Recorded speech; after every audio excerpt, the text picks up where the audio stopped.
Oi, sabe quem sou? Pelos meus olhos, você se conecta ao mundo, vibra, se emociona, fica indignado. Eu sou a audaciosa câmera de TV e desta vez vou te guiar numa viagem cheia de surpresas. Pé na estrada. Vamos conhecer os museus brasileiros. Hoje nós vamos visitar o Museu Nacional de Belas Artes, que fica no Rio de Janeiro, capital.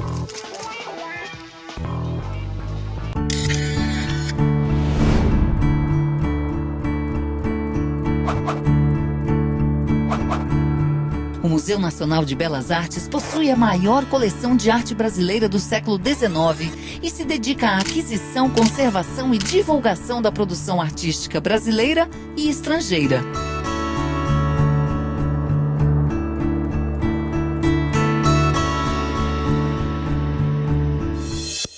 Embora o museu tenha sido inaugurado em 1938, sua história começa com a chegada da família real portuguesa no Rio, em 1808.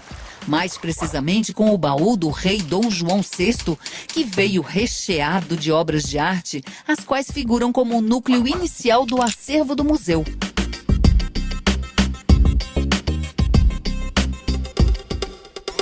Hoje o acervo conta com 15 mil peças entre pinturas, esculturas, desenhos e gravuras de artistas brasileiros e estrangeiros, além de uma coleção de arte decorativa, mobiliário e arte popular. Bem-vindos ao Museu Nacional de Belas Artes, na cidade do Rio de Janeiro. O Museu Nacional de Belas Artes, dentro da estrutura organizacional do MINC, encontra-se subordinado ao Instituto Brasileiro de Museus. O prédio do museu foi construído em 1908 para abrigar a antiga Escola Nacional de Belas Artes. Essa foi a segunda sede da Escola Nacional de Belas Artes.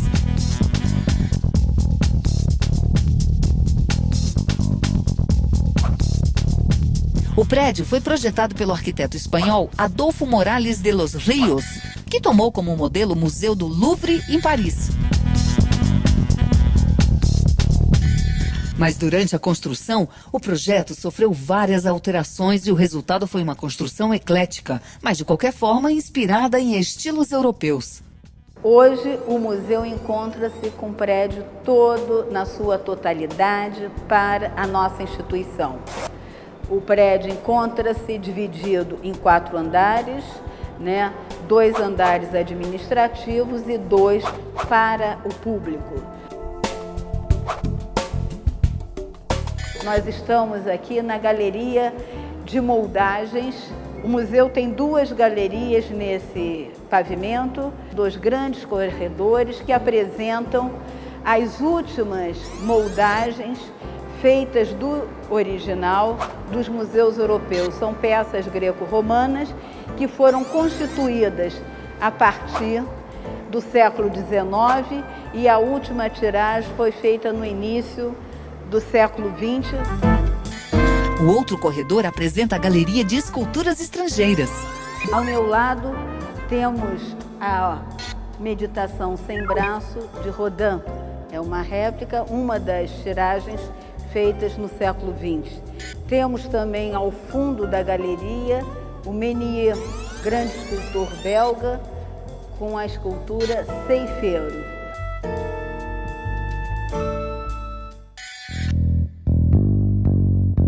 Vamos conhecer agora uma das exposições de longa duração do museu. Ela fica nesta galeria, Arte Brasileira do século XIX.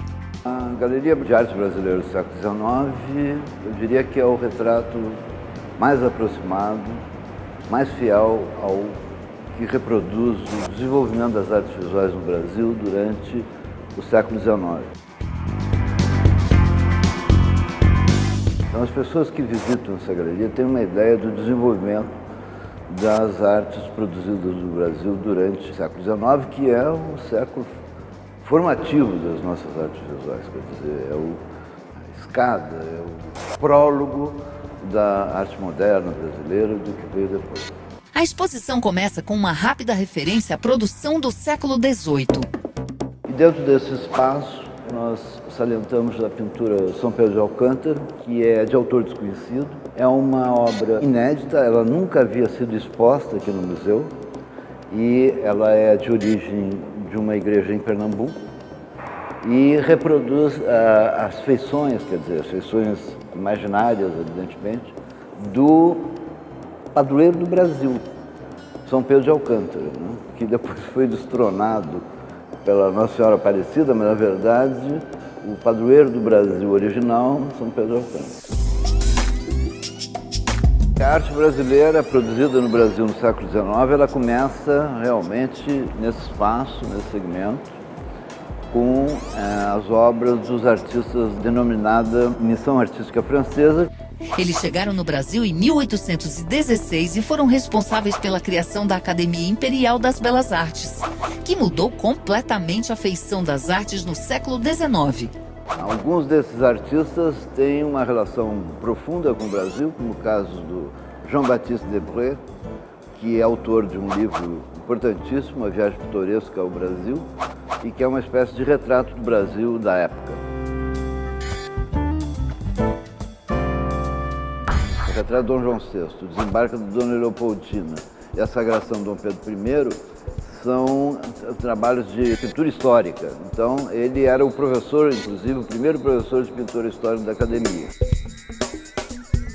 Logo a seguir, esse outro segmento foi destinado, foi escolhido para ser exibidas as obras da primeira geração de alunos dos mestres franceses. Manuel de Araújo Porto Alegre, que além de pintor, era poeta, arquiteto, o primeiro grande caricaturista brasileiro e finalmente diplomata. E esse é o Félix-Émile Tonnet, que é um artista, um paisagista e um retratista de importância.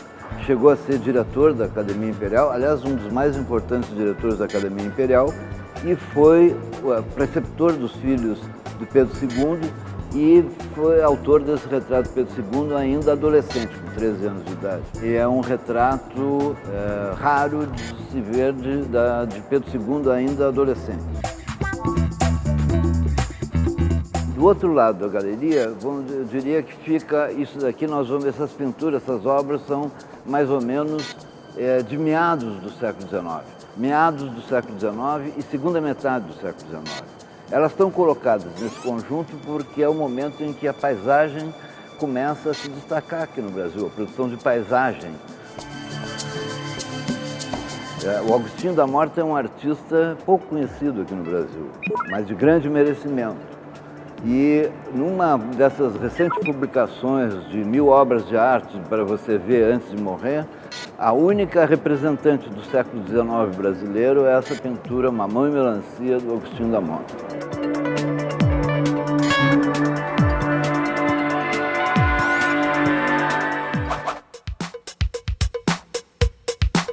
Vamos olhar para a tela. Tem um cara, uma pessoa que está nos olhando diretamente. Vai lá, então mostra. Devagar, devagar, devagar. Esse aí. Esse é o Pedro Américo. Quem acertou? Eu também. Foi Catarina, Vitória ou Alisa? Catarina.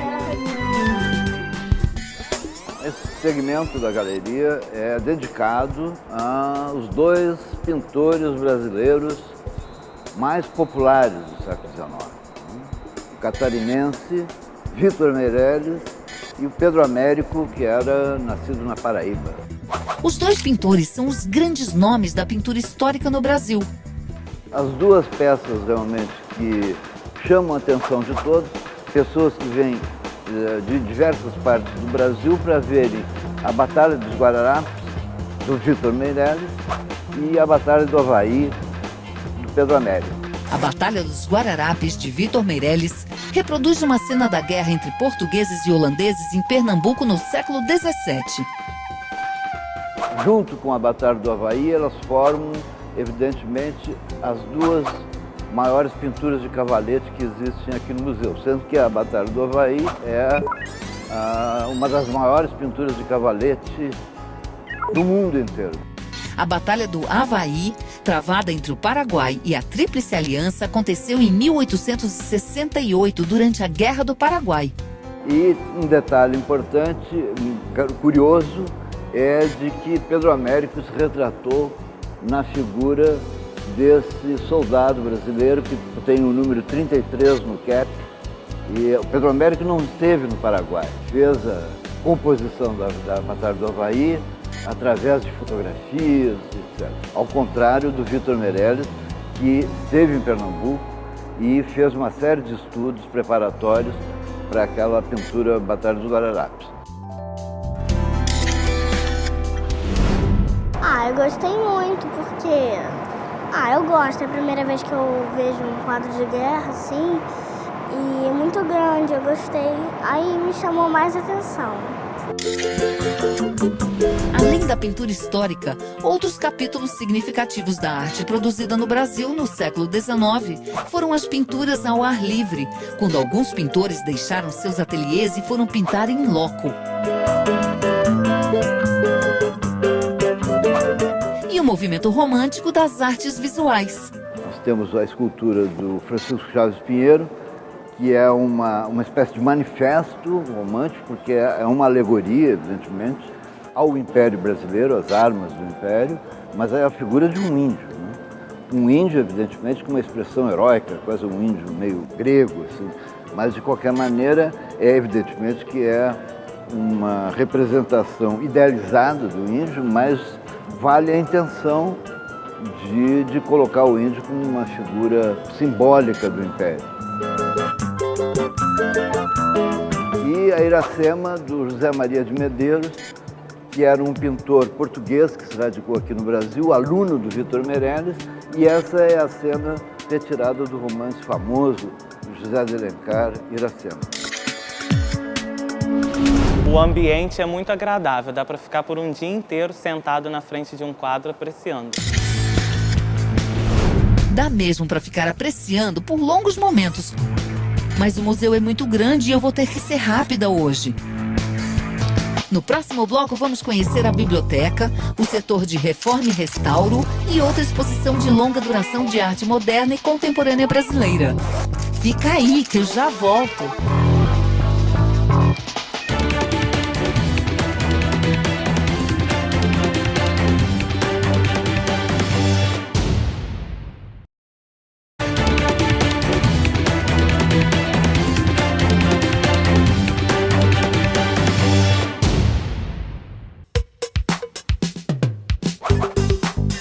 Estamos de volta ao Rio de Janeiro para continuar nossa visita ao Museu Nacional de Belas Artes, que tem o maior acervo do país de arte brasileira do século XIX.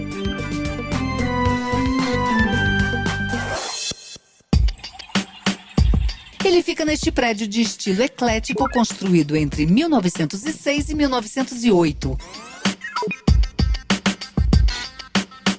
O hall de entrada foi projetado em materiais nobres como mosaico e mármore, inspirado na concepção do gosto europeu da época.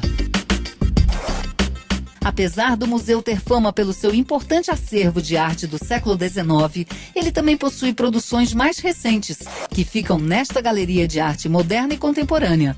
Essa exposição é de longa duração. Esta galeria ela foi criada a partir de uma seleção de obras de artistas modernos e contemporâneos do acervo do Museu Nacional de Belas Artes. E também um aspecto muito interessante que proporcionou ao Museu de Belas Artes a criação dessa importante coleção foi a doação de pessoas muito generosas que colocaram obras à disposição da instituição.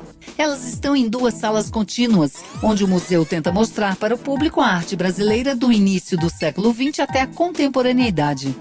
A gente está na frente da obra da Georgina de Albuquerque, que logo que a gente entra na sala, a gente encontra essa obra. Ela é um exemplar da arte impressionista que vai chegar ao Brasil tardiamente, mas que vai deixar obras muito significativas através de artistas bem importantes. A origem do nome surgiu de um texto jornalístico que, inspirado na tela Impressão Sol Nascente de Claude Monet, rotula de Exposição dos Impressionistas a primeira apresentação pública do grupo de pintores em 1874.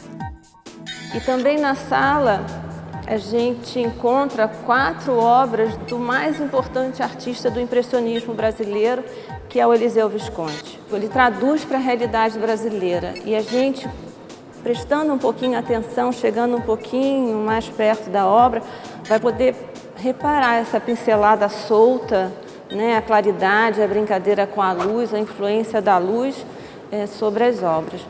Os impressionistas mudaram a maneira de ver a arte. Era o primeiro passo para a arte moderna. Na sequência da Sala dos Impressionistas, a gente encontra os artistas do modernismo brasileiro. E em destaque a tela Tarsila do Amaral, que é o autorretrato. A Tarsila foi uma das principais artistas do modernismo que rompeu esteticamente com os modelos das escolas anteriores e buscou liberdade de expressão não só nas artes plásticas, mas também no design e na literatura. Foi dinâmico, revolucionário e autêntico. Tarsila do Amaral. Isso. Tem uma história desse quadro. A Tarsila do Amaral, ela gostava muito de ficar na moda, né? De ficar bem arrumada e bem bonita, maior estilo. Então ela foi num jantar em homenagem a Santos Dumont. Aí ela colocou esse manto vermelho, Aí todo mundo achou ela muito bonita. Aí ela resolveu fazer um retrato aqui, ó, o autorretrato dela com essa roupa. Os outros artistas que se reúnem a ela nessa sala, a gente encontra o Guignard, né? Tem a Leia e Maura, que são as duas gêmeas.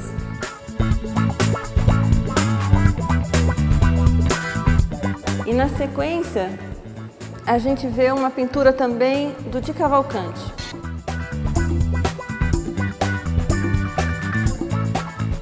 E ao lado do Di Cavalcanti, a gente encontra uma obra do Portinari, que também está representado na exposição. Ele é um artista muito importante, reconhecido também internacionalmente.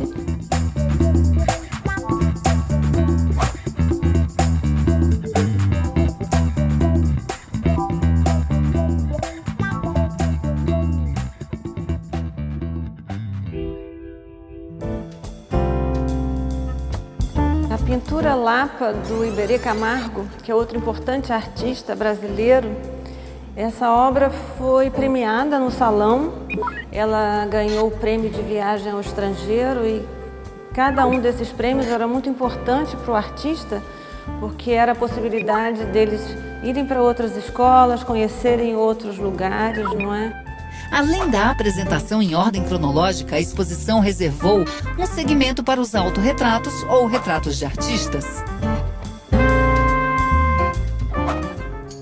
Nesta sala, destacamos a pintura do Antônio Bandeira, chamada Cidade Iluminada, que é uma obra significativa no contexto da arte abstrata no Brasil, que começa um pouco mais tarde do que essa tendência artística acontece na Europa. Ela vai chegar aqui um pouco mais tarde, mas também vai se consolidar com uma produção muito rica. Acho que seriam fogos até uma comunidade. Ah, uma comunidade? Aqui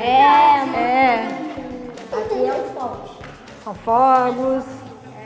Alegria, novo. Parece uma coisa alegre? Parece uma coisa alegre, novo. Eu vou ler para vocês o nome desse quadro, tá? Chama assim, ó, A Grande Cidade Iluminada.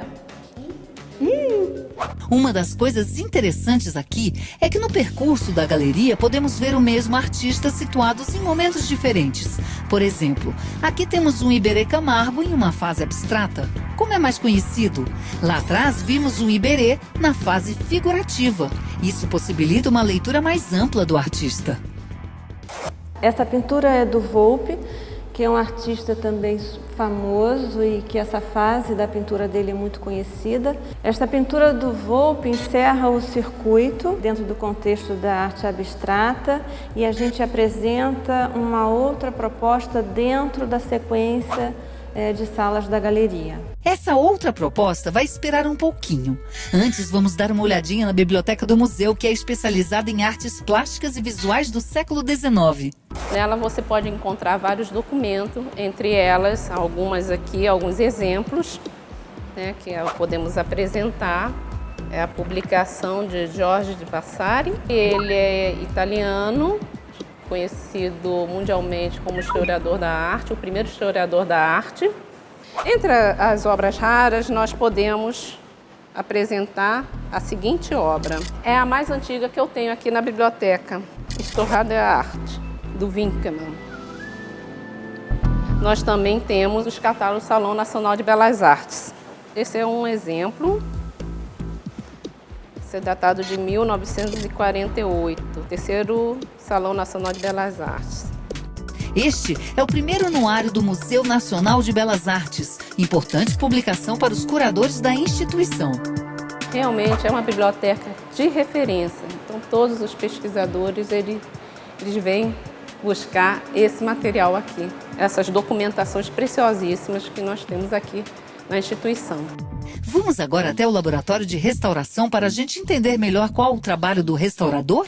A conservação é para a gente manter a obra intacta, para não haver nenhum tipo de danos no futuro. Então, evita que ele chegue a um ponto que chegou esse quadro, esse trabalho, tá? Que esse trabalho, no caso, tivesse uma conservação anterior, ele não estaria nesse estado. Ele está em descolamento e está na fase de passeamento, que a gente usa esse tipo de material, tá? Que a gente coloca, adere ele aqui nesse sentido.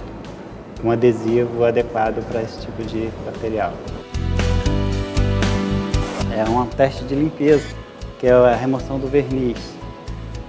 Primeiro a gente remove o verniz para depois trabalhar o fundo do quadro. Então, isso aqui são testes que a gente faz. Isso aqui é a remoção de verniz, tá? Saber quando começar e quando termina, porque senão você pode danificar a pintura. Esse é um exemplo do resultado final de uma restauração. Agora vamos voltar para a Galeria de Arte Moderna e Contemporânea para acabar de ver a exposição? A proposta desta sala, de tempos em tempos, o museu apresentar segmentos da coleção de gravura, que é muito rica. E para a inauguração dessa sala, para a abertura da galeria, a gente escolheu 2 artistas importantes, que é o Carlos Oswald, que nasceu na Itália e naturalizado brasileiro, e ele foi um dos principais artistas que trabalharam a gravura em metal no Brasil no início do século XX. E um dos grandes méritos foi ele ter se utilizado da técnica da gravura em metal para expressar, não é, para criar uma obra de arte. E além do Carlos Oswald, também está na sala uma sequência de obras do Oswaldo Guild, considerado o principal artista gravador do modernismo brasileiro. Ele teve uma produção muito grande e é um artista muito importante dentro da história da gravura brasileira. Essa exposição é como se fosse um corte dentro da ordem circuito cronológico da galeria. Esta obra do Ruben Gershman, da década de 70, é uma interpretação, uma leitura de um movimento artístico americano, da pop art, que estava sendo vivenciado nos Estados Unidos. A pop art foi uma reação artística ao movimento abstrato. Era inspirada na cultura de massa e criticava a vida cotidiana materialista e consumista.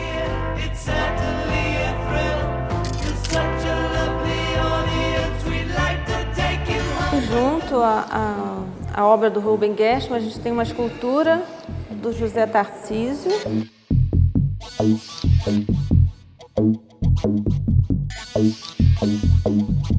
A pintura do João Câmara.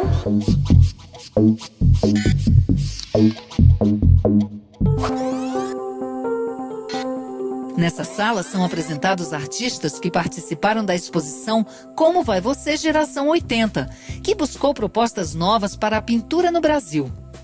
A partir dessa sala, a gente já pode começar a perceber uma marca muito interessante da arte contemporânea, que a gente vai começar a perceber que vários e diversos materiais que não são habituais, que não eram habituais ao mundo da arte, começam a ser utilizados pelos artistas.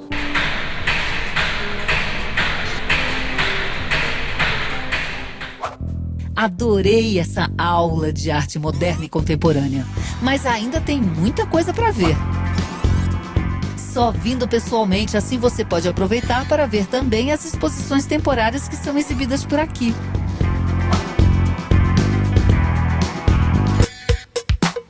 Gostaria de agradecer a todos e espero todos vocês no museu para uma visita e um contato mais próximo. Sejam todos muito bem-vindos e até lá.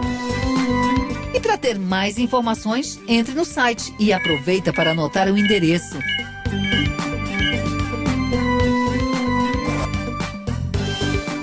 pessoal. Até a próxima.